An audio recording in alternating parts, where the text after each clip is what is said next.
राजस्थान के शिक्षा में बढ़ते कदम शिक्षक मंच ऑनलाइन वेबिनार सीरीज आज लेकर के आए हैं हम 57वां एपिसोड। आज फिर से बात करेंगे हम अध्ययन अध्यापन की, क्लासरूम में होने वाली एक्टिविटी की। और सबसे महत्वपूर्ण एक्टिविटी होती है जब हम लोग अध्ययन कर रहे होते हैं तो फिर उसमें आकलन का बहुत महत्व होता है। आकलन टेस्ट से कैसे अलग है, आकलन क्यों जरूरी है, वो शिक्षकों के कैसे काम आता है, विद्यार्थियों के स्वयं के कैसे काम आता है। और नेशनल करिकुलम फ्रेमवर्क 2023 में आकलन का कहाँ महत्व है और कितना महत्व है, वहाँ किस प्रकार से इसको डिस्क्राइब कर किया जाता है, इन सब के बारे में आज के विषय को लेकर के हम आप लोगों के सामने हाजिर हुए हैं।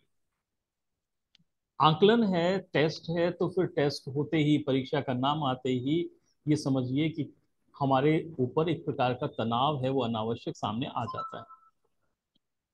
बहुत सारे दबाव है वो महसूस करना हम शुरू कर लेते हैं। ऐसी परिस्थितियों में हम लोग ये सोचते हैं कि जितना हमने मेहनत की है उतना हमें परिणाम प्राप्त नहीं हुआ है। इस बारे में बात करूं उससे पहले मैं मुझे एक बात याद आती है, कहानी याद आती है जो मैं आप लोगों के साथ में साझा करता हूं। एक किसान था, बहुत मेहनती किसान था। अपने खेत में बहुत काम करता था, बहुत मेहनत करता था। उसके पास बहुत अच्छे बैल थे, ट्रैक्टर था, बीज बहुत अच्छे डालता था और परिणाम भी सकारात्मक हो ऐसी उम्मीद करता था, आशा करता था। परंतु कभी तो आंधी आ जाती, कभी है तूफान आ जाता, बारिश कभी ज्यादा होती कभी कम होती, और ऐसे में यथोचित परिणाम उसे प्राप्त नहीं होता। क्या करे वो? बार बार जुगाड़ करता, कोशिशें करता, लेकिन परिणाम है वो जितना मेहनत करता उसके अनुसार उसको नहीं आता।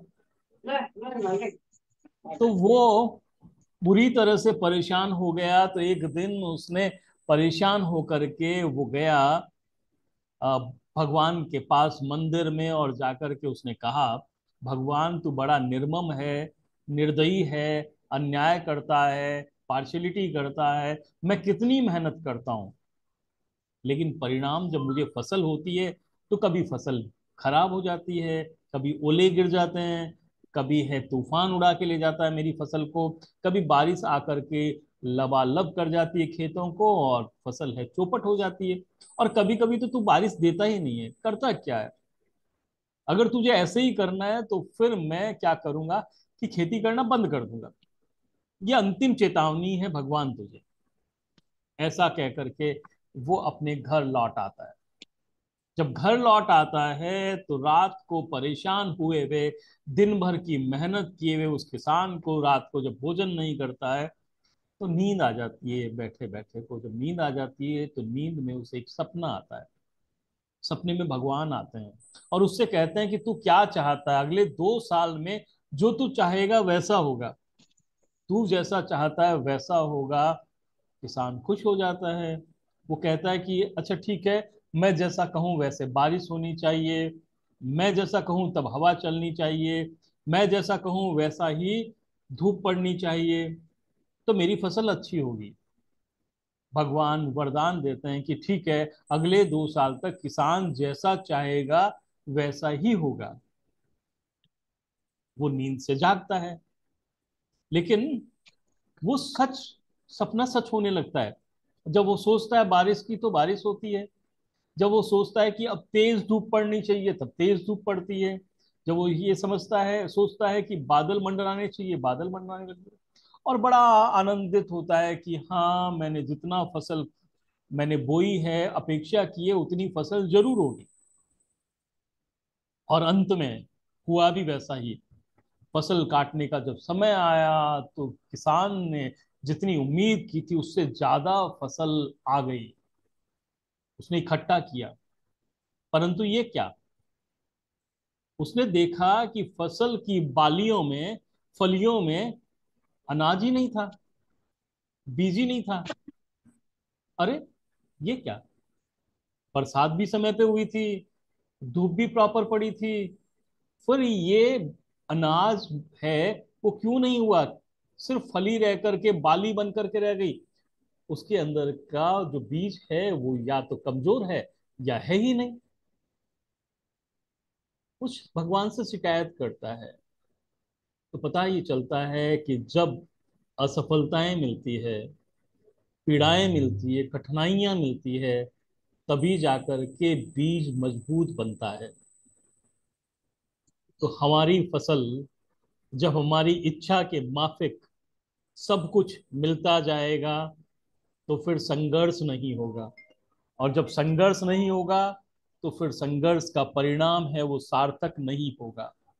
और बस इसीलिए समझिए कि हमें मेहनत करने की जरूरत पड़ती है। और कठिनाइयों में, पीड़ाओं में भी हम लोग है वो अच्छा फसल ढूंढ लेते हैं। ये अच्छा है वो ढूंढ लेते हैं। चाननमल जी, मेरी आवाज आ रही है आपको? हाँ, आ रही है सर, खूब अच्छी तरह आ रही है। हाँ, तो बिल्कुल मेरी आवाज भी आप लोगों तक अच्छी तरह से आ रही है। और ये जो मेरा अ, ये जो कहानी था, वो कहने का मकसद सिर्फ इतना था कि ये मत समझिए कि आप जब काम कर रहे हैं आपको इच्छित परिणाम नहीं मिल पा रहा है। उसका कारण ये है कि आपको सुविधाएं नहीं मिल पा रही है। बहुत सारे बच्चे हैं वो उन जगहों पे जाकर के भी पढ़ रहे होते हैं, मेहनत कर रहे होते हैं, जहां पर उनके लिए इच्छित सुविधाएं नहीं होती। जब मैंने 10th की एग्जाम दिया था तो बाड़मेर जिले का एक बच्चा है, वो मेरिट में टॉप पे आया था। मैं जिसके लिए पढ़ने के लिए ट्यूशन भी था, मैं जिसके पढ़ने के लिए सरकारी स्कूल भी था, मैं जिसके पढ़े लिखे माँ बाप थे, और वो बच्चा जो खुद रेवड़ चलाता था वो फर्स्ट आया था। तो परिस्थितियां हैं वो कभी भी मेहनत का विकल्प नहीं हो सकती। इसलिए आप तैयार रहिए इस बात के लिए कि कोई परेशानी की बात हो तो भी आपको मेहनत करते रहना है। ये अब हम लोग इस कहानी से वापस लौट के आते हैं, हमारे आज के पैनलिस्ट के बारे में से बात करते हैं और उनसे उनका स्वागत करते हैं। आज हमारे साथ में, जैसा कि मैं बता रहा था आपको, कि हम उन लोगों को आमंत्रित करते हैं जो अपने अपने क्षेत्र में बहुत अच्छा काम कर रहे होते हैं। हम उन लोगों को आमंत्रित करते हैं जिनके कार्य परिणाम परिणाम से हम सब लोगों को प्रेरणा मिलती है। तो आज हमने आमंत्रित किया है चाननमल जी भार्गव साहब को। ये प्रधानाचार्य राजकीय उच्च माध्यमिक विद्यालय अजीतपुरा हनुमानगढ़ को।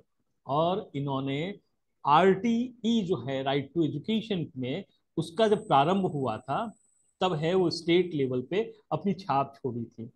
काफी अच्छा काम था, नया काम था, बिल्कुल नया नया। कोई उस समय तक रूल एंड रेगुलेशन है वो जनरलाइज नहीं थे, सभी को पता नहीं थे।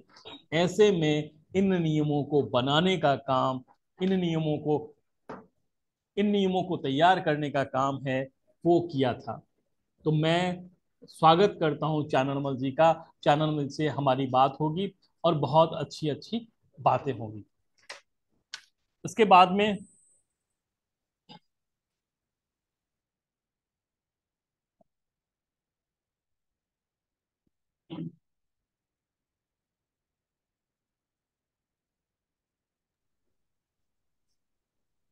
चैनल जी, आपका बहुत बहुत स्वागत है। और आप बताएं कि आपको क्या, हाँ, आपके विद्यालय में आरके नमस्कार असेंबली सर। के है भी, और आरके असेंबली के है तो इसका किस प्रकार से आपका जो है वहाँ अ, चल रहा है, और कैसा लगता है आपको इस आरके असेंबली के कार्यक्रम? हाँ सर, नमस्कार सर, आवाज़ आ रही है सर मेरी? बिल्कुल आपकी आवाज आ रही है और हम हाँ सर। आपको सुनना पसंद करते हैं। हाँ सर, पहले तो मैं निवेदन करना चाहूँगा कि हमारा जो विद्यालय है वो हमारे ब्लॉक का पहला पीएम श्री चयनित विद्यालय है। हमारे मेहनत और लगन से कार्य करने का परिणाम रहा कि हमारे विद्यालय को पीएम श्री विद्यालय के रूप में चयनित किया गया है, और विद्यालय को 2 करोड़ रुपए की राशि इस साल हमें जो है आगामी 5 वर्षों तक 50 लाख रुपए प्रति वर्ष के दर से जो है वो प्राप्त होंगे सर। दूसरा, मैं ये निवेदन करना चाहूंगा सर कि जैसा कि आपके द्वारा विषय उठाया गया था कि आकलन जो है उसका क्या महत्व है, और आकलन को हम किस रूप में परिभाषित कर सकते हैं, तो मैं निवेदन करूंगा कि विद्यार्थियों के लिए पहली बात तो कि आकलन क्यों जरूरी है। हम्म। इसके लिए अपने एनसीएफ में भी और राइट टू एजुकेशन के अंदर भी जो है ये प्रावधान किया गया है, प्रावधान ही नहीं किया गया, इंगित किया गया है कि आकलन जो है वो कोई अलग से नहीं है, बल्कि शिक्षण अधिगम प्रक्रिया के एक अंग के रूप में होता है। इसलिए आकलन के संबंध में हमें एक बहुत बड़ा हुआ खड़ा करने की आवश्यकता नहीं है। यदि आकलन को हम शिक्षण अधिगम प्रक्रिया के अंग के रूप में स्वीकार करके और तदनुरूप कार्य करें, तो न तो बालक के अंदर जो है वो आकलन या परीक्षा के बारे में कोई भय उत्पन्न होगा, और वो अधिगम के साथ साथ ही आकलन के माध्यम से जो भी हम बालक के संबंध में जानकारी प्राप्त करना चाहते हैं वो जानकारी हमें प्राप्त होती रहेगी, और उसके अनुरूप ही बालक का जो है कक्षा स्तर भी हम उसको आगामी कक्षा स्तर में क्रमोन्नत कर सकेंगे। तो मैं निवेदन करूंगा कि आकलन जो है वो क्यों जरूरी है। पहली बात तो आकलन के माध्यम से जब बालक पहली बार विद्यालय में प्रवेश लेता है या किसी कक्षा में पहली बार आता है, तो उसका प्रारंभिक जो ज्ञान है, प्रारंभिक उसका स्तर है वो क्या है, इसका हमें पता लगता है। दूसरा, बालक की सीखने की क्षमता, बालक की सीखने की गति, बालक की विभिन्न रुचियों, और बाद में जो है समय विशेष पर बालक के द्वारा। हाँ प्लीज कंटिन्यू कीजिए, आपका शायद चैनल मल जी का, हाँ प्लीज कंटिन्यू कीजिए चैनल मल जी। जी, हाँ। उस कक्षा विशेष में और विषय के लिए पूर्व में जो विभाग के द्वारा निर्धारित दक्षताएं हैं, उन दक्षताओं को उस बालक ने किस हद तक अर्जित कर लिया, और उसके व्यवहार में जो है वो क्या परिवर्तन हुआ है प्रारंभिक जो अवस्था थी उससे लेकर अब तक, इस चीज का हम जो है आकलन कर सकते हैं बालक का। दूसरा, अगर हम इसको और थोड़ा व्यापक रूप में ले, तो आकलन जो है वो एक ऐसी प्रक्रिया है जिसमें बालक के संबंध में हमें जानकारी प्राप्त नहीं होती, अपितु उस समय विशेष पर बालक को पढ़ाने वाला जो शिक्षक है उसके द्वारा जो शिक्षण के लिए विभिन्न प्रकार की गतिविधियां की गई है, शिक्षण की विधियां प्रविधियां जो उपयोग में लाई गई है वो कितनी कारगर रही है, बालक को जिस एनवायरमेंट के अंदर शिक्षा हम दे रहे हैं क्या वो एनवायरमेंट जो है वो भयमुक्त वातावरण है, बालक के आकलन के लिए जो विभिन्न प्रकार की प्रविधियों का हमने चयन किया है वो प्रविधियां कहाँ तक कारगर हैं, बालक के लिए जो हमने पाठ्यक्रम निर्धारित किया गया है क्या वो पाठ्यक्रम उसकी आयु और उसके स्तर के अनुरूप है। इस तरह की अनेक चीजों का जो है वो हमें आकलन के माध्यम से जो है जानकारी प्राप्त होती है। और बालक की चैनल एक जी आंख इस पे अब हम लोग और विस्तृत चर्चा करेंगे। तब तक मैं बाकी मेरे साथियों का परिचय आप लोगों से करा देता हूं। इसके अलावा हमारे साथ में है पंकज कुमार जी उपाध्याय। ये राजकीय प्राथमिक विद्यालय है, डूंगरपुर में काम कर रहे हैं, और खेड़ा नाम का इसका इनका विद्यालय है, और डूंगरपुर में काम कर रहे हैं। और इन्हें आज चयनित इसलिए किया गया है क्योंकि क्योंकि इनके द्वारा हमारा जो एक कार्यक्रम है शिक्षक सितारे, उसमें इनके वीडियोज है वो धमाल कर रहे हैं, बहुत अच्छे हैं वो वीडियो इनके द्वारा बनाए गए हैं। तो इसलिए हम इनको इनको आमंत्रित किया है। इनको कैसे प्रेरणा मिली? वीडियो में केवल क्वालिटी नहीं होती, न केवल एक्टिंग होती है, बल्कि खास बात ये होती है कि वो उन गतिविधियों पे आधारित होती है जिनका मर्म है वो RKSMB के में कहीं समाहित होता है। संजय जी, पंकज जी, आपका भी बहुत सारा स्वागत है। आप क्या बताना चाहेंगे अपने बारे में? Thank you sir. मेरा नाम पंकज कुमार उपाध्याय सर, मैं राजकीय प्राथमिक विद्यालय खेड़ापड़ा में कार्यरत हूँ। सर हमारा मेन लक्ष्य ये होता है कि जब कोई दक्षता मिलती है हमें, तो हम उसके ऊपर ही सोचते हैं कि बालक को ये दक्षता किस प्रकार हम सरल तरीके से अर्जित करवाएं। क्योंकि हमारे कक्षा में दो प्रकार के बालक होते हैं सर, एक तो होते हैं कक्षा स्तर के, एक होते हैं कक्षा से निम्न स्तर के। तो हम जो कक्षा से निम्न स्तर के बालक होते हैं उनको पहले पकड़ते हैं, क्योंकि कक्षा स्तर के बालक तो गतिविधि को देखते ही कैचअप कर लेते हैं, लेकिन हम कक्षा से निम्न स्तर के बालकों के लिए गतिविधि को और सरल बनाने का प्रयास करते हैं। और कोशिश ये करते हैं कि गतिविधि में खेल समाहित हो, खेल के साथ में गीत भी समाहित हो, ताकि वो रोचक लगे और जो छात्र हैं वो गतिविधि करने के लिए प्रेरित हो। और सर मैं आपको रोचक बात ये बताना चाहूंगा कि जब हम गतिविधि विद्यालय में करवाते हैं तो बच्चे घर जाके वो गतिविधियां करते हैं, तो आउटपुट ये आता है कि अभिभावक विद्यालय में आते हो और कहते हैं कि सर आप जो स्कूल में पढ़ाते हो वो क्या ऐसे पढ़ाते हो, जो हमारे दूसरे बच्चे जो साथ में विद्यालय नहीं जा रहे छोटे छोटे, वो भी बोलने लग गए हैं। तो सर बहुत ये आउटपुट हमें बहुत अभिप्रेत करता है। बहुत बहुत ही सही और सटीक रूप से आपने बताया कि कक्षा स्तर के और कक्षा के निम्न स्तर के बालक दोनों प्रकार के बालक होते हैं। वास्तव में होता है क्या है कि बच्चे का लर्निंग लेवल और क्लास लेवल ये दोनों एक जैसे नहीं होते। आपने बोला कि बहुत सारे बच्चे कक्षा स्तर के होते हैं, लेकिन आजकल होने वाले में धीरे धीरे क्या होता जा रहा है कि जब हम लोग syllabus oriented, chapter oriented, book oriented teaching कर रहे हैं, लर्निंग कर रहे हैं, तब से ये भूल जाते हैं कि बच्चे का लर्निंग लेवल क्या रहा। क्लास लेवल बढ़ता जाता है, बच्चा है वो बढ़ते बढ़ते 8वीं में पहुंच गया और अभी वो कॉन्सेप्ट है वो चौथी क्लास का ही नहीं समझ पाया है। हम लोग पढ़ने पे जोर देते हैं, पढ़ाई कितनी पढ़ाई की, 8वीं तक पढ़ाई की, लेकिन गुणाई कितनी की, समझ भी कितनी, तो पता चलता है कि वो 5वीं तक ही समझ पाया था। तो ये जो कॉन्सेप्ट आधारित लर्निंग है, यह अब एनसीएफ की भी जान है। उसमें भी यही बताया गया है कि बच्चे को समझ में आए, जिससे कि वो आगे भी अपनी इस जानकारी का उपयोग कर पाए। हमारे तीसरे मेहमान से मिलवाते हैं, इनका नाम है कविता। निश्चित रूप से ये अच्छी कविता तो करती ही करती होंगी, लेकिन इनके वीडियो बहुत अच्छे हैं। इन्होंने भी भेजे हैं वीडियो हमारे पास में, और उन वीडियो में इनके द्वारा जो दी गई जानकारियां हैं वो वास्तव में सभी लोगों के लिए बहुत उपयोगी। कविता जी, आपका बहुत हार्दिक स्वागत है, और आपसे हमारी गुजारिश कि आप बताएं अपने बारे में, और फिर हम लोग इस कार्यक्रम को आगे बढ़ाएंगे। जी सर, नमस्ते। सभी नमस्ते। दर्शकों को, नमस्ते श्रोताओं मैडम। को मेरा नमस्कार। सर, एक तो मैं आपकी बहुत बड़ी फैन हूँ। आपके जो बात करने का अंदाज है और जिस तरह से आप इस वेबिनार को आगे बढ़ा रहे हैं, मैं उसकी बहुत बड़ी फैन हूँ। धन्यवाद कविता जी, बहुत अच्छा। और सर, आपके इस कार्यक्रम की वजह से ही हम जैसे शिक्षकों को आगे बढ़ने का मौका मिल रहा है। हम हमारे जो विचार है, हमारी जो टेक्निक है, बाकी टीचर्स के लिए भी और बच्चों के लिए भी आगे काम आने वाली है। क्योंकि ये चीजें सब रिकॉर्ड हो रही हैं, तो आगे फ्यूचर में बहुत से लोगों को ये चीजें काम आने वाली हैं।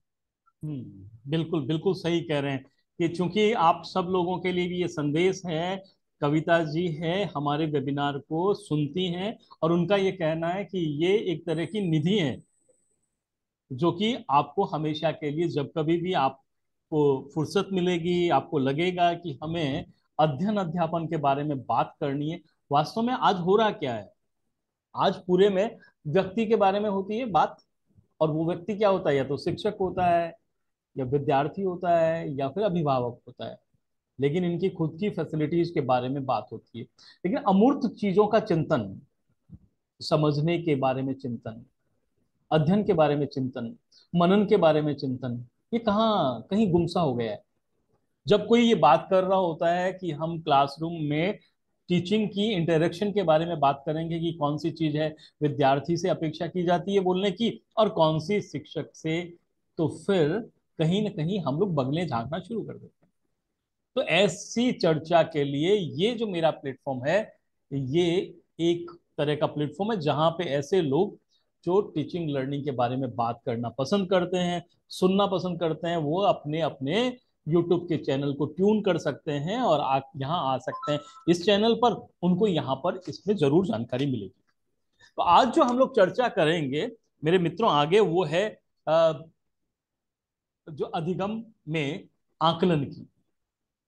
लेकिन उससे पहले मैं हर बार की तरह, चैननमल जी, हमारा जो ये वेबिनार होता है उसमें हम लोग एक पहले छोटी सी एक्टिविटी कराते हैं, और वो एक्टिविटी ये होती है कि हमारी टीचिंग लर्निंग में बहुत सारी शब्दावली ऐसी होती है, शॉर्ट वर्ड्स होते हैं जिनके एब्रीवेशंस है वो लोगों को पता नहीं होते हैं, जबकि हमारे लिए बनाए गए शब्द है, कम से कम हमें तो पता होना ही चाहिए। जी जब सर। एनसीएफ जब कहीं बात करते हैं, एनईपी, तो ठेठ जो कहेंगे कि नॉर्थ तक जाने वाले टीचर को एनईपी के बारे में नहीं पता होगा। एनसीएफ तो उसके बारे में भी हो सकता है कि ऐसे जो एनसीएफ से जुड़े हैं, अखबारों को पढ़ते हैं, टीवी को देखते हैं, बस उसी तरह की जानकारी के रूप में उतना पता होगा। लेकिन क्या क्यों और कैसे एनसीएफ शायद लोगों के लिए एक है वो विस्मयकारी चिन्ह हो सकता है। तो हम लोग एक एक के बारे में बात करते हैं। पहले आप लोगों से जानना चाहते हैं और फिर मेरे सभी दर्शकों को बताते हैं कि ये होता क्या है, ये शब्दावली क्या है। सबसे पहला शब्द है DIY। सुना है आप लोगों ने? कविता जी, सुना है DIY? No sir. आपने पंकज जी? नहीं सर, नहीं सुना है। बड़ा सिंपल सा है, डू इट योर सेल्फ। अपने आप करें, डू इट योर सेल्फ, आप अपने आप करें। इसी तरह से एक शब्दावली है जिसमें आता है HPC। HPC आजकल बहुत ज्यादा ये प्रचलन में है। पिछली बार भी हमारे RKSMBK में ये शब्द है उपयोग में आया था। अगर आप में से किसी को जानकारी हो, HPC। H शब्द तो बहुत ज्यादा आ रहा है, हॉलिस्टिक। P का मतलब होता है progress card. HPC holistic progress card. मित्रों, जहां पे सर्वांगीण विकास में जो गति कितनी बड़ी है उसको जो देता है वो कहलाता है हॉलिस्टिक प्रोग्रेस कार्ड। और एक बड़ा साधारण सा है अगला, और उसके बाद में हम सीधे सीधे टॉपिक पे आएंगे, और वो है MCQ। आकलन की बात करने जा रहे हैं तो MCQ के बारे में तो आपको जानकारी होनी ही चाहिए। आप तीनों में से अगर किसी को जानकारी है? तो multiple choice question. Exactly exactly, multiple choice questions है ना। क्वेश्चंस जहां होते हैं बहुविकल्पिक, जहां पे कई सारे विकल्प होते हैं और आपको सिर्फ उनमें से एक अपने सही विकल्प को चुनना होता है, वो कहलाता है। और एक अंतिम है जो है NAS। ये तो आपने, नेशनल अचीवमेंट सर्वे। नेशनल अचीवमेंट सर्वे। और मित्रों, मैं बता दूं आप सब लोगों को, दर्शकों को भी, इस बार स्टेट लेवल का भी SLAS भी हो रहा है, स्टेट लेवल अचीवमेंट सर्वे भी हो रहा है। अब आगे चलते हैं और हम बात करते हैं कि आकलन क्यों जरूरी है। आकलन क्यों जरूरी है? सबसे पहले चाननमल जी के बारे में, चाननमल जी क्या सोचते हैं कि क्यों जरूरी है आकलन, assessment, why the assessment is needed?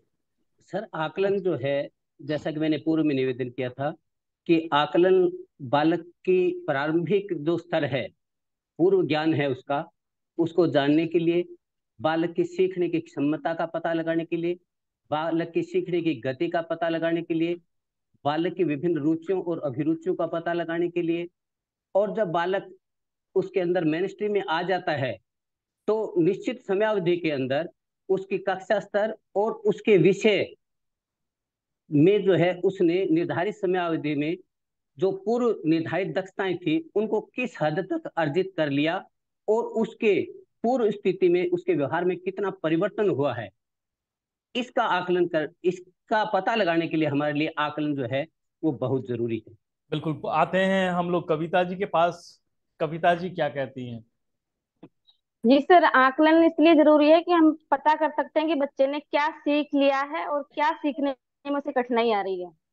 जैसे क्या हमें पता चलता है तो सीखना हम है? उसके लिए तैयारी कर सकते हैं कि हमें कहाँ बच्चे को वो अटक रहा है, किस चीज में उसे समझ नहीं है, तो हम उसे बेहतर तरीके से समझा सकते हैं। बहुत बढ़िया, बहुत बढ़िया। इन्होंने अभी आकलन के 2 स्टेप्स कर दिए।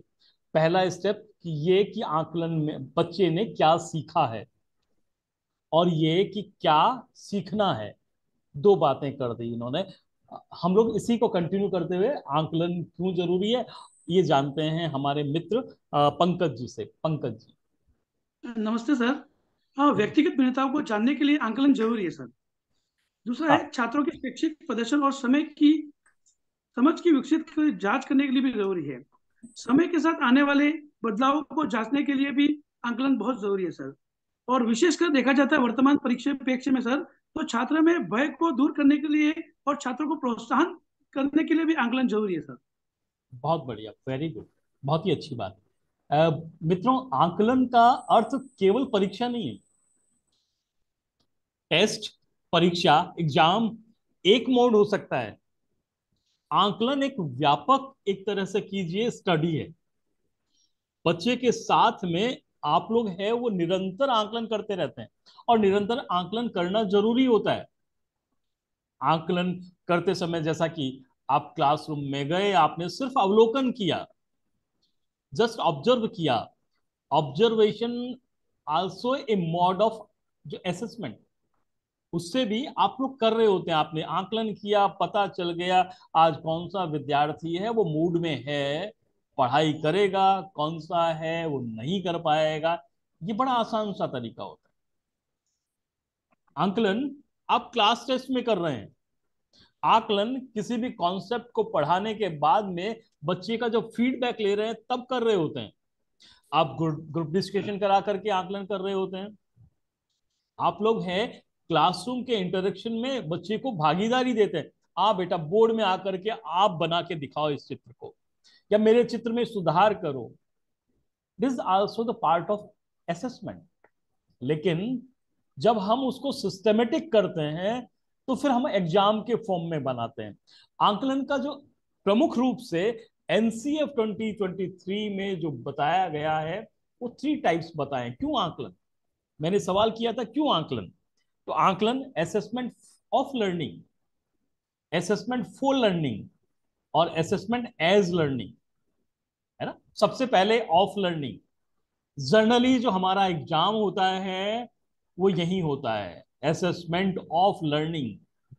आपने क्या सीखा उसको पता करने के लिए, और जैसे ही आपको पता चलेगा कि आपने क्या सीखा, ये कोई जानने को लालायित है, आपके बताने से ये मालूम चलेगा, तब आप मान के चलिएगा कि आपके ऊपर एक अनावश्यक है वो मानसिक तनाव उत्पन्न होना शुरू हो जाएगा।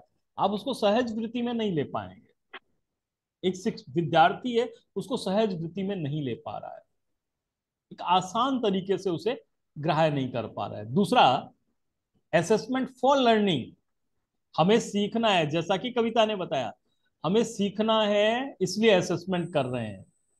इतना सीखा, इतना और सीखना है, हमारे सीखने में ये गैप है, इस गैप को फिल करना है। तो ये दूसरा जो बिंदु हो गया असेसमेंट फॉर लर्निंग। और तीसरा और सबसे महत्वपूर्ण और सबसे आवश्यक, assessment as learning. It should the part of learning. मैं अब खुद है वो लर्निंग के लिए असेसमेंट कर रहा हूं अपना, तो ये हो गया असेसमेंट एज लर्निंग। और मुझे असेसमेंट करना है फर्दर के लिए, आगे सीखने के लिए, तो होगा असेसमेंट फॉर लर्निंग। लेकिन मैंने कितना सीखा वो जानने के लिए, तो एक शिक्षक के रूप में जरूरी होता है कि हम लर्निंग के लिए ही ये तीनों स्टेप्स हैं असेसमेंट करें। अब मित्रों, बात यह है कि असेसमेंट करें तो कैसे करें। हमने सीधा सीधा किसी से पूछा कि इंद्रधनुष होता है, उसमें कितने रंग हैं, वो बता देगा 7 रंग। क्या ये रंग है? अच्छा, उससे ये भी पूछ लिया कि कौन कौन से रंग है, तो वो फटाफट याद करने की विधियां हमारी बताई हुई होती है, बेनी, यहाँ, पीना, ला, और वो बता देगा। विबग्योर भी बोलते हैं अंग्रेजी में, और बता देगा, रट लेगा वो। तो ये जानना क्या असेसमेंट हो गया, है ना। ये असेसमेंट इसलिए नहीं हुआ कि उसे पूरी समझ नहीं आई। अगर अगर आपने 7 अलग अलग कलर की लाइन लिखी और नीले कलर के आगे ब्लू की जगह पिंक लिख दिया और येलो की जगह को ब्लू बना दिया और पूछा कि अब बना के दिखाओ इंद्रधनुष में कौन कौन से रंग हैं, यदि नीला रंग है उसको पीला कहा जाता है, और जो आपके नारंगी रंग को है वो काला कहा जाता है, तो फिर क्या बनाएगा वो? फिर भी वो पहचान लेगा अगर रंग को भी और उसके नाम को भी, तो फिर समझिएगा कि वो समझ प्राप्ति कर ली। तो यहाँ पे कॉन्सेप्ट का असेसमेंट जरूरी होता है। कुछ कहना है कविता जी मेरे इस आकलन के जो उपयोग लिखा है असेसमेंट के अप्रोचेज के बारे में, उस जो हमने एनसीएफ में उसमें बात की, आपका कोई इनपुट इनपुट है? कविता जी जी पहले और सर। फिर पंकज जी और चैनलमल जी। जी सर, आकलन के लिए जरूरी नहीं है कि हम उसको कोई क्वेश्चन दे और वो बच्चा उसे याद करे और अगले दिन रट के बता दे। मैं इसे आकलन नहीं मानती हूँ। अभी हम्म। मैं अपना एक बहुत बढ़िया। रोट उदाहरण लर्निंग बता है, रही हूँ। रट रट करके आप है वो समझ नहीं पाएंगे, आप भूल जाएंगे। अगर आप पूरे का पूरा आपने किसी भी विधि से, गीत से, संगीत से, कविता से कोई भी शब्दों को जोड़ तोड़ करके आपने रदीफ और काफिया बना करके कोई शेर बना दिया, तो वो आपको याद नहीं रहेगा ना, उसकी आपको मर्म समझ में आए। कविता जी प्लीज कंटिन्यू कीजिए। जी सर, मैं एक एग्जांपल बता रही हूँ आपको, मेरे ही बच्चों का। हम्म। मैंने उनको वचन की समझ के लिए एक डाला था कि आपको वचन याद करने हैं। बच्चे वचन कैसे याद करते, एक वचन बहुवचन। लेकिन मैंने उसके लिए एक एक्टिविटी करवाई थी स्कूल में, और वो एक्टिविटी इतनी बच्चों पे असर किया उसने कि अगले दिन बच्चे जब हमारी जो रेसेस होती है उसमें बच्चे खेल रहे थे, तो एक लड़की एक साइड है और चार लड़कियां एक साइड है। मैं उनको देख रही हूँ, बच्चे बोल रहे हैं लड़की लड़कियां, हम्म। लड़का लड़के। क्योंकि उसके 2 दिन पहले मैंने वो एक्टिविटी करवाई थी और बच्चे उस चीज को समझ गए कि अगर हम्म। एक है तो वो एक वचन है, और एक से ज्यादा है तो बहुवचन है। तो वो आकलन मैंने कर लिया उनका कि बच्चों ने उस चीज को समझ लिया है, उनको वचन बिल्कुल। की अवधारणा समझ आ गई है। तो बिल्कुल। ये आकलन का एक तरीका है। बिल्कुल बहुत बढ़िया जी। ये था हमारा असेसमेंट, असेसमेंट फॉर लर्निंग। ये असेसमेंट फॉर लर्निंग, लर्निंग के लिए आपने असेसमेंट कर लिया था। बहुत बढ़िया, बहुत ही बढ़िया। पंकज जी आपका क्या, आपका क्या रुझान है इस बारे में, क्या कहना है आपका? सर हम आंकलन उसे कहेंगे जिसमें बच्चा स्वयं करके सीखे सर, और हम्म। बच्चे में सीखने के प्रति स्वयं रुचि जागृत हो। केवल 2+2 4 होते हैं, ये चीज रखवाना नहीं, परीक्षा नहीं असेसमेंट है। का अर्थ तो सिंपल सा इतना है कि कितना, सिर्फ इतना है असेसमेंट का कि कितना। लेकिन कितना कब, कितना पूरा सीखने के बाद, तो फिर असेसमेंट ऑफ लर्निंग हो गया। कितना सीखने के लिए, तो फिर एज लर्निंग हो गया। और कितना और सीखना, तो फिर हो गया असेसमेंट फोर हो गया। ठीक है। लर्निंग तो है ही जांचने के लिए। ठीक है, सॉरी, आंकलन असेसमेंट तो है ही जांचने के लिए। ठीक है, प्लीज कंटिन्यू कीजिए। हाँ। तो इस परीक्षा में हम देखते हैं कि एक घटना मैं आपको बताना चाहता हूँ, जैसे कि एक दक्षता है चित्रों में घटित घटनाओं को क्रम से समझ पाना। अब एक परिप्रेक्ष्य में जब ये बच्चे चित्र में जो घटनाएं घटित होती है उनको क्रम से बताना सीख जाते हैं, तो आपने देखा होगा कि भाई अचानक कभी रोड पे कोई घटना घटती है तो कहते हैं कि सर ये अभी अचानक गाड़ी आई, इसको उड़ा के चली गई। तो बच्चे अपना दिमाग दौड़ाते हैं कि गाड़ी किस तरफ से आई होगी, किस तरह उसको टक्कर मारी होगी, कैसे वो गिर गया होगा। तो ये अनुमान से, ये घटनाक्रम को बच्चे अपने माइंड में फिट करते हैं सर। तो ये हम्म। सर ये बच्चों का आंकलन होता है, स्व आंकलन होता है सर। बहुत बढ़िया, बहुत बढ़िया। बिल्कुल। आपका भी, चैनल में आपका भी फीडबैक चाहूंगा इस पर। हाँ सर, मैं निवेदन करना चाहूंगा, जैसा कि आपने पूछा कि आकलन हम किन किन तरीकों से करते हैं। तो एज ए संस्था प्रधान, पहली बात तो मैं आकलन कक्षा में जब जाता हूँ, टीचिंग अवलोकन करता हूँ शिक्षक का, तो उस वक्त बच्चे जो है वो किस रुचि से किसी टॉपिक विशेष पे ध्यान दे रहे हैं वो देखता हूँ। और उसके बाद जब टीचर पढ़ा लेता है तो उसके बाद उसी विषय से संबंधित बच्चों से मैं विभिन्न प्रकार के प्रश्न करता हूँ, ताकि उस शिक्षक को भी ये पता लगे। क्योंकि मैंने जैसा कि निवेदन किया था कि आकलन केवल बच्चे का ही नहीं होता, शिक्षण पूरी शिक्षण अधिगम प्रक्रिया का होता है। तो शिक्षक को भी ये पता लगता है कि पढ़ाते समय मैंने जो पढ़ाया वो कहाँ तक बच्चे ने अधिगम कर लिया है। तो एक तो वो, जब बच्चा शिक्षण अधिगम प्रक्रिया का एक पार्ट होता है, कितना एक्टिव रोल अदा करते हुए वो सीखता है, उस वक्त हम उसका जो है वो आकलन कर सकते हैं। दूसरा, बच्चे को विभिन्न प्रकार का कक्षांतर्गत कार्य, गृह कार्य देके, इस वर्कशीट है वो देके, उसका आकलन प्रपत्र अपने देके, बेसलाइन टेस्ट के द्वारा उसको गतिविधि देके, कोई प्रोजेक्ट देके जब वो बालक काम करता है, इसी तरह से जो है पाठ्य सहगामी क्रियाओं में वो कोई अपनी किसी एक्टिविटी का प्रदर्शन करता है, तो उस वक्त उसकी सभी गतिविधियों का जो है अपने सूक्ष्मता से अध्ययन करके, उसका अवलोकन करके, और उस बच्चे के आलम डेवलपमेंट जो है कितना हुआ है उसका हम आकलन कर सकते हैं। उसमें केवल शिक्षण प्रक्रिया का ही नहीं, उसके द्वारा कितना सीखा गया उसका ही नहीं, बल्कि उसके व्यक्तित्व का चहुमुख जो विकास हो रहा है उन सब का अपने आकलन कर सकते हैं। और एक बच्चे के बारे में हम जो है एक परिपक्व धारणा विकसित कर सकते हैं कि बच्चे ने जो है वो किस किस क्षेत्र में कितनी कितनी दक्षताएं अर्जित कर ली। बिल्कुल बिल्कुल सही कहा। और अभी मैंने पहले भी बताया था, फिर बता रहा हम लोग उसी दिशा में जा रहे हैं कि हमें आकलन करना जरूरी है। आकलन इसलिए जरूरी है कि हम लोग है वो लर्निंग को कंटिन्यू कर पाए, लर्निंग के लिए हमें प्रेरणा मिले, और तीसरा कि हम कितने लर्न कर पाए, सीख पाए, उसकी जानकारी मिल पाए। तो ये जरूरी है। जनरली ये जो तीसरा तरीका होता है, असेसमेंट ऑफ लर्निंग, ये हमारे क्लासरूम जो टेस्ट होते हैं, जो चाहे हाफ ईयरली हो, एस ए 1 2 3 हो, RKSM के, ये एक्चुअली ये मेजरमेंट होता है एक तरह का कि हमने कितना सीखा। अब जो हमने असेसमेंट किया वो कैसा असेसमेंट हो? तो असेसमेंट को एनसीएफ ये कहता है कि ये कॉन्सेप्चुअल होना चाहिए, दक्षता के आधारित, कॉम्पिटेंसी बेस्ड असेसमेंट हो। कॉम्पिटेंसी बेस्ड क्या हो, कौन सी चीजें कॉम्पिटेंसी है और कौन सी नहीं है? वैसे तो हर एक चीज जो भी आप पढ़ रहे होंगे उसमें कॉम्पिटेंसी तो होगी होगी। कॉम्पिटेंसी होगी, लर्निंग आउटकम होगा, तो लर्निंग आउटकम्स हैं, उन्हीं का तो समूह कॉम्पिटेंसी होगी।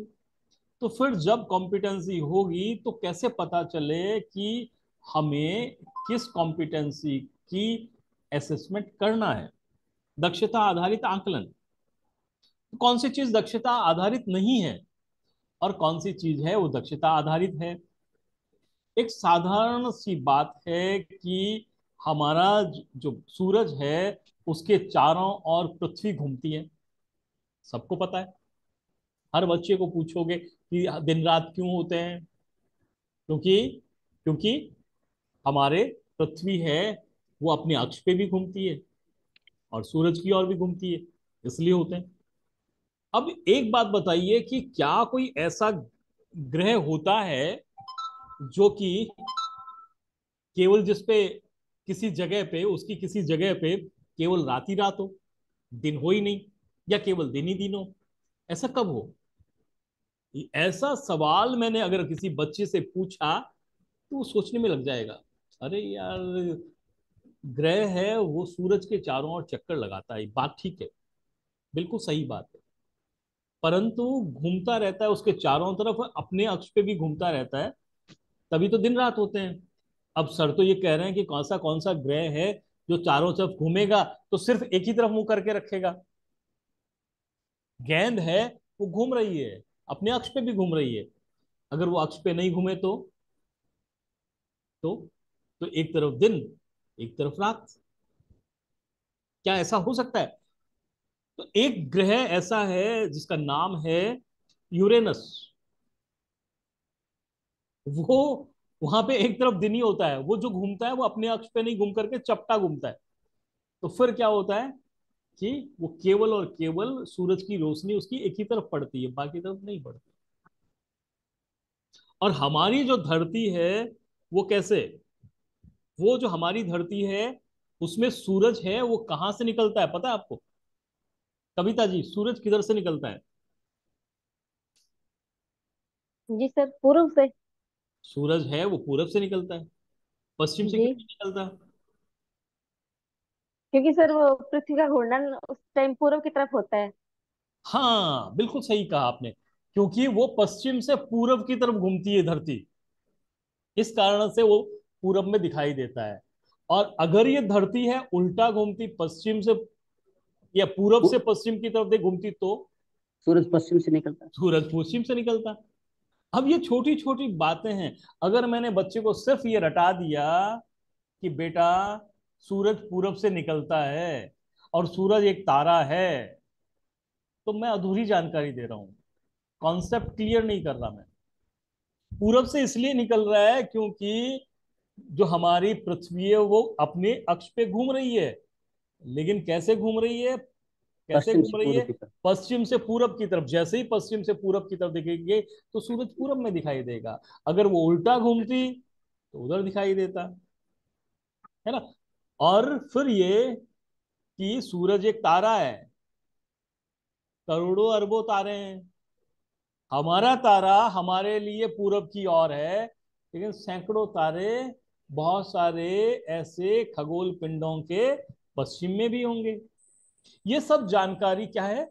कॉन्सेप्चुअल है। किसी भी पढ़ाने के समय में बच्चे को पूरे कॉन्सेप्ट के बारे में पता होना चाहिए, तब तो है हम उसे सही ज्ञान दे रहे हैं। और ऐसा ही सवाल उससे पूछा जाए, अगर सीधा सीधा आप उससे पूछेंगे, उसके स्थान पर जहां पर भी विद्यार्थी को थोड़ा सा सोचना लग पड़ा, तो फिर ये मानिए कि आपका जो आकलन है वो आपका कॉन्सेप्ट पे आधारित है, कॉम्पिटेंसी बेस्ड है, बच्चे को आ गया, अब पूरा का पूरा आ गया।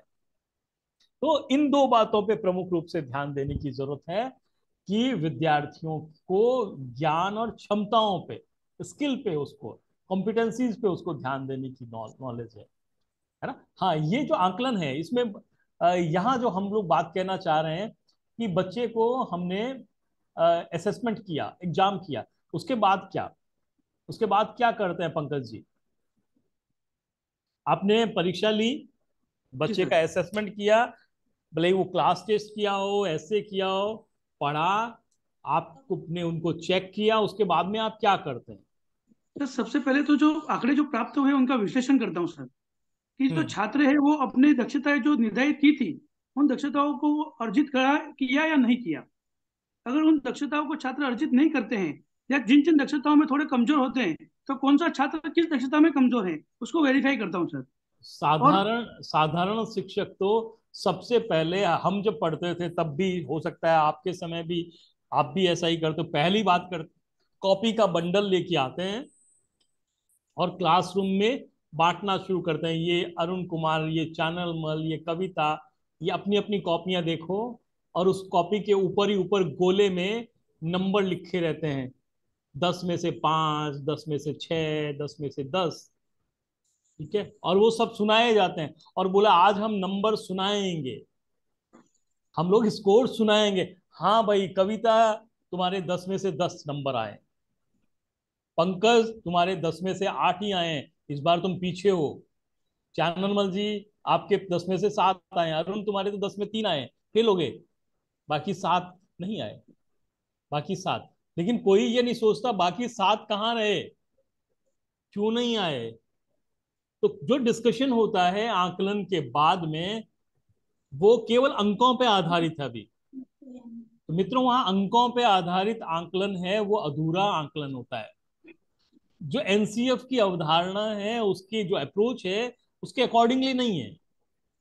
अंक है वो सिर्फ नंबर्स हैं जो आपके बाकी लोगों के साथ कंपेयर करने का साधन देते हैं, लेकिन वो विद्यार्थियों को कहीं डिमोटिवेट नहीं कर दें। इसलिए इसलिए जरूरी होता है कि हमें ज्ञान और क्षमताओं पे ध्यान देना जरूरी होता है। क्या कहना है चाननमल जी, आप बताएं प्लीज। जी सर, आकलन जब हम करते हैं तो सबसे पहले तो हम ये देखते हैं कि बालक का जो है वो स्तर कितना है। तो उसको, वो कक्षा स्तर में का है तो उसको उस कक्षा में बिठाते हैं, अगर कक्षा स्तर का नहीं है तो जिस कक्षा स्तर का है उस कक्षा स्तर में उसको बैठाते हैं। दूसरा, ये देखते हैं कि वो किस समूह का है। नहीं नहीं, मैं स्कोरिंग की बात कर रहा हूं, मैं अभी जो बात करना चाह रहा हूं कि स्कोर जो होते हैं वो इस क्लास में हमारा असेसमेंट हो गया, जी जी। असेसमेंट के बाद में स्कोर ज्यादा महत्वपूर्ण है, या ये महत्वपूर्ण है कि इस बच्चे ने के इतने मार्क्स क्यों आए, इसने अच्छा किया तो क्यों किया, और अच्छा नहीं किया तो क्यों नहीं किया।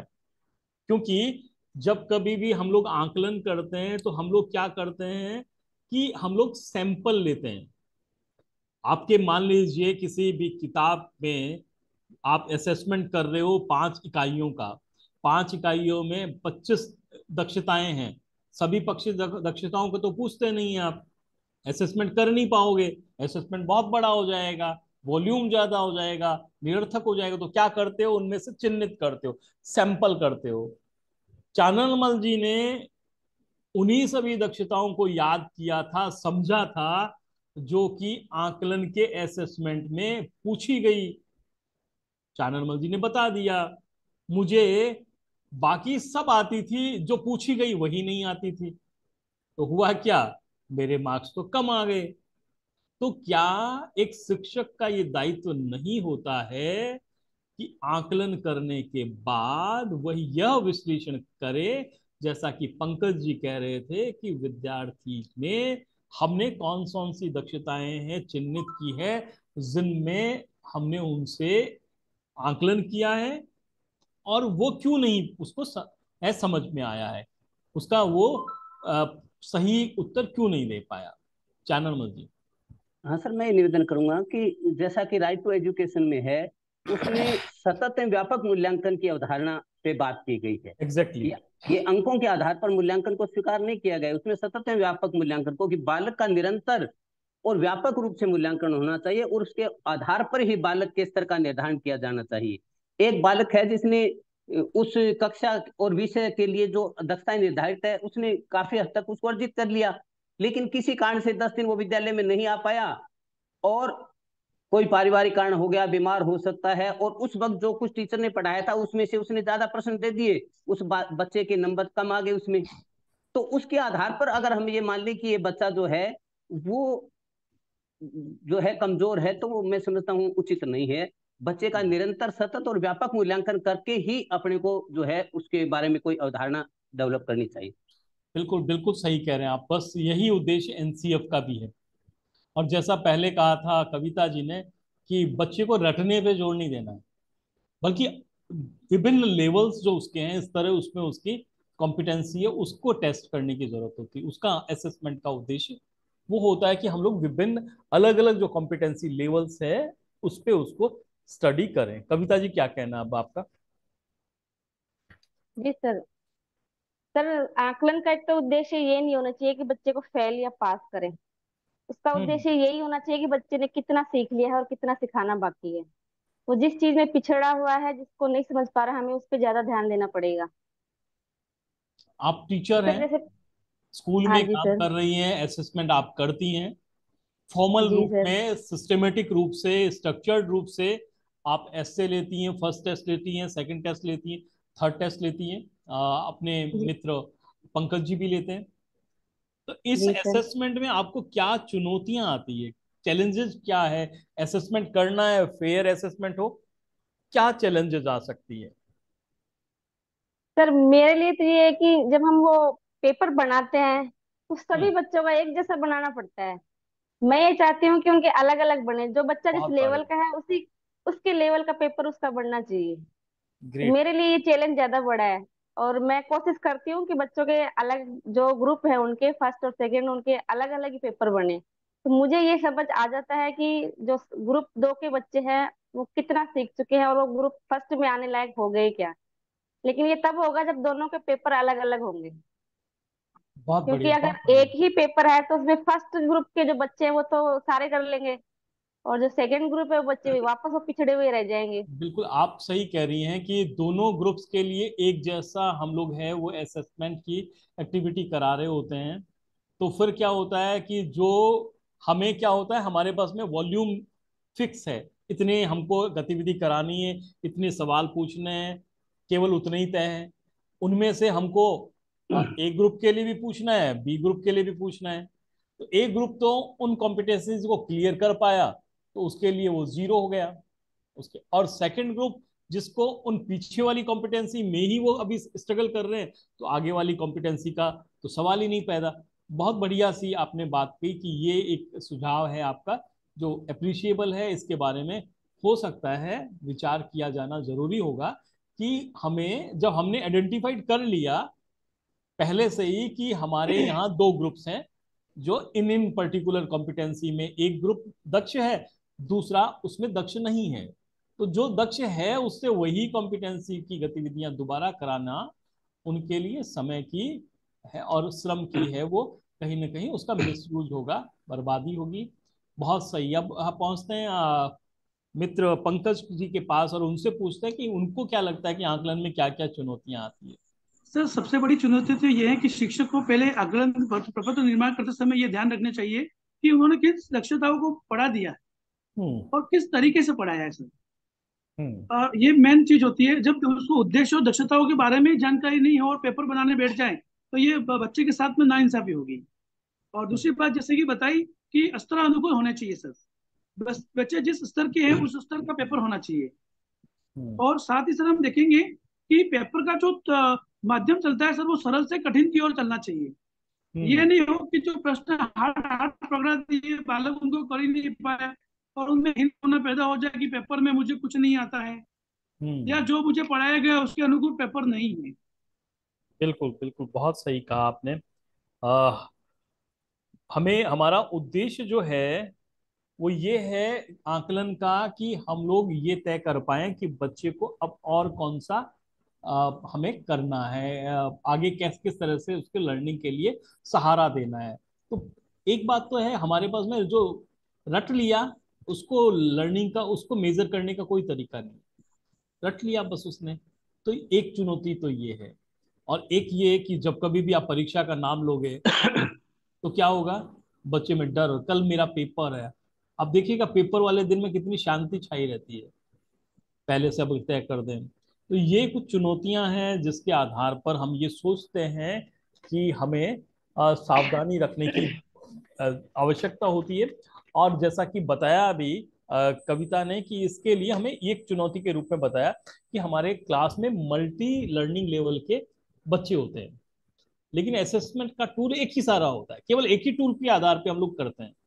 हाँ, जो हमारा है इनविजिबल, जो चलता रहता है पैरेलल कंटिन्यूअस और कॉम्प्रिहेंसिव जो इवोल्यूशन चलता है, वो तो टीचर रहता है, लेकिन उसको कहीं भी हम मेजर नहीं कर रहे होते, कहीं नोट नहीं कर रहे होते। वो टीचर में वहां पे ऑब्जेक्टिविटी नहीं आ पा रही होती। तो ये एक अच्छा सा सुझाव था कि जब हमें मालूम चल गया हमारे बेसलाइन से कि इन बच्चों की में इन इन कॉम्पिटेंसी में अभी भी संघर्ष कर रहा है, तो वहां हमें कोशिश करनी चाहिए। और इसके अलावा क्या खूबियां हैं इनकी आकलन की, है तो कॉम्पिटेंसी बेस्ड, जैसा मैंने बताया, ग्रेड लेवल की उपयुक्तता उपयुक्तता वो बताया कविता ने। और इसके बाद में उसे विद्यार्थी को फीडबैक भी तो देना पड़ेगा। नंबर बता दे तेरे इतने नंबर हैं, इससे नहीं, भैया तेने इस कॉम्पिटेंसी में तो अच्छा कर दिया, यहाँ तेरे को ये गतिविधि नहीं करनी पड़ेगी। टीचिंग पे फोकस कर सकता है, ये आकलन की है। और ये कि जब आकलन करते हैं, हम असेसमेंट करते हैं, तो हमें जो कल्चरल और सोशल जो है, वो हमारी डाइवर्सिटी है, उसका भी ध्यान देने की सर होना थोड़ा सा चाहिए। इस विषय में निवेदन करना चाहूंगा हाँ। कि जहां तक चुनौतियों की बात है, मैं समझता हूँ चुनौती इतनी बड़ी नहीं है, बल्कि जो हम असेस कर रहे हैं उसको थोड़ा सा सूझबूझ से करें तो ये सारी चीजें जो है कवर हो जाती है। अब आजकल जो हमारा असेसमेंट का जो अ, औपचारिक तरीका है उसमें चार चीजें हैं।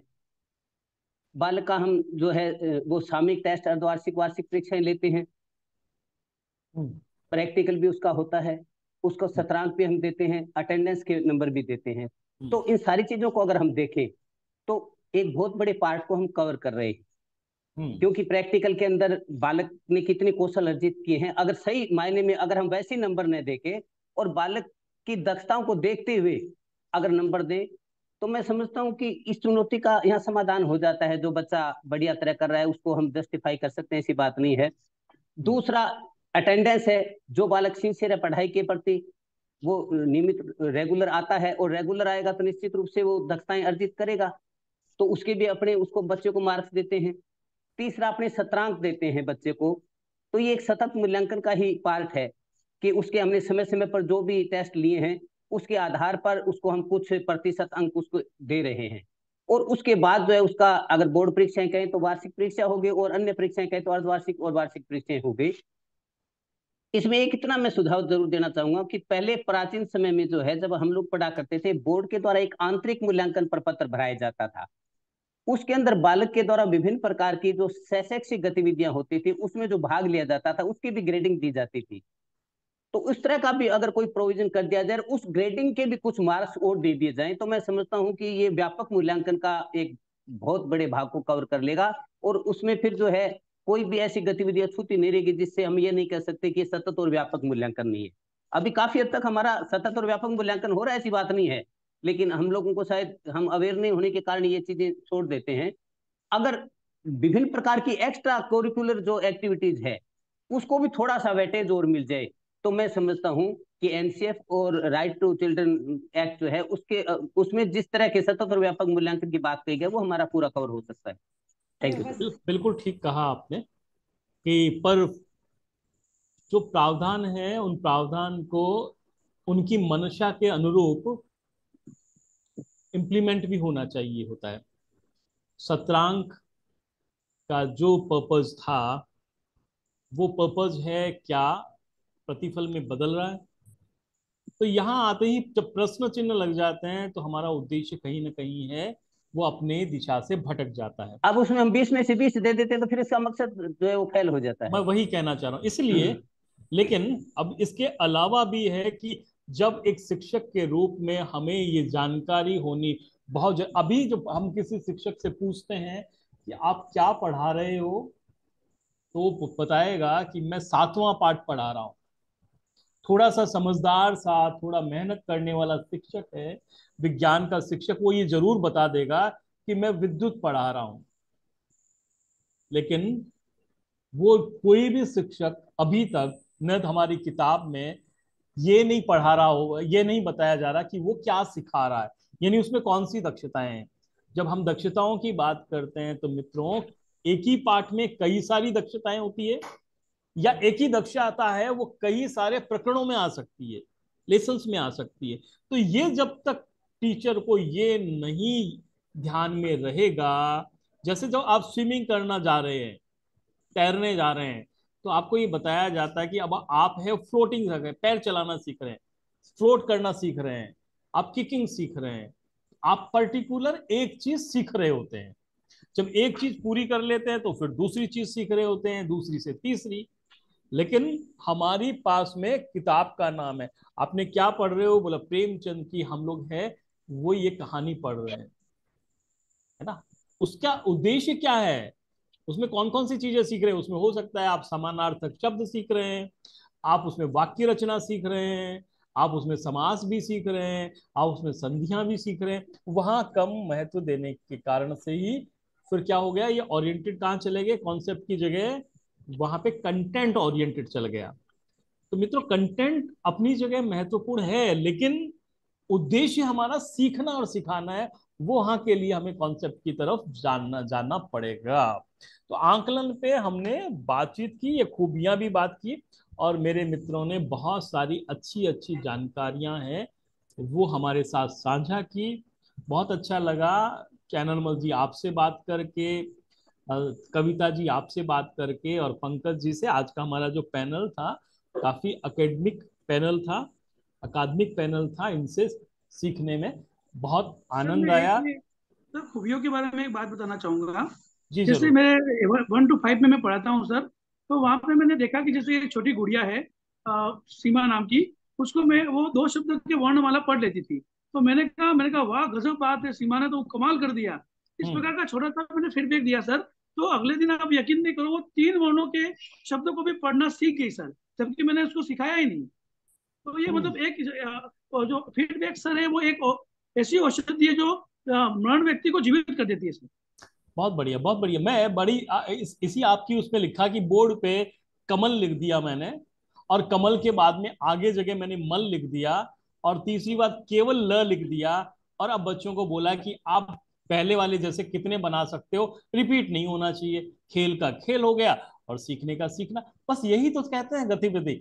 आप जब तक रोचक नहीं बनाएंगे अपने अध्ययन अध्यापन को, ये मान के चलिए कि विद्यार्थी है वो सीखने सिखाने की प्रक्रिया, पढ़ने पढ़ाने की प्रक्रिया, आपकी क्लासरूम की प्रक्रिया से दूर हटता चला जाएगा। और अगर आपको उसे करीब लाना है, आपको अपने उद्देश्य की तरफ है वो ले जाना है, उन्हें भी अपने साथ में, उंगली आपकी होगी, पकड़ेंगे वो और कदम चलते जाएंगे आगे, तो फिर आपको मान के चलिए कि गतिविधियां, रोचकता अपने अध्ययन अध्यापन में लानी पड़ेगी।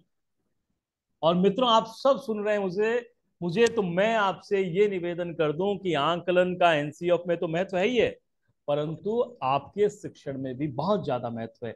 और अगर आप चाहते हैं कि आप भी प्रत्येक विद्यार्थी के साथ सीधे सीधे जुड़े, आपको ये जानकारी हो कि विद्यार्थी आपका है वो कितना सीख रहा है, तो फिर सतत और कॉम्प्रिहेंसिव मूल्यांकन की प्रक्रिया में अपने क्लास में आगाज से क्लास के अंदाज तक आकलन को साथ बना के रखिए।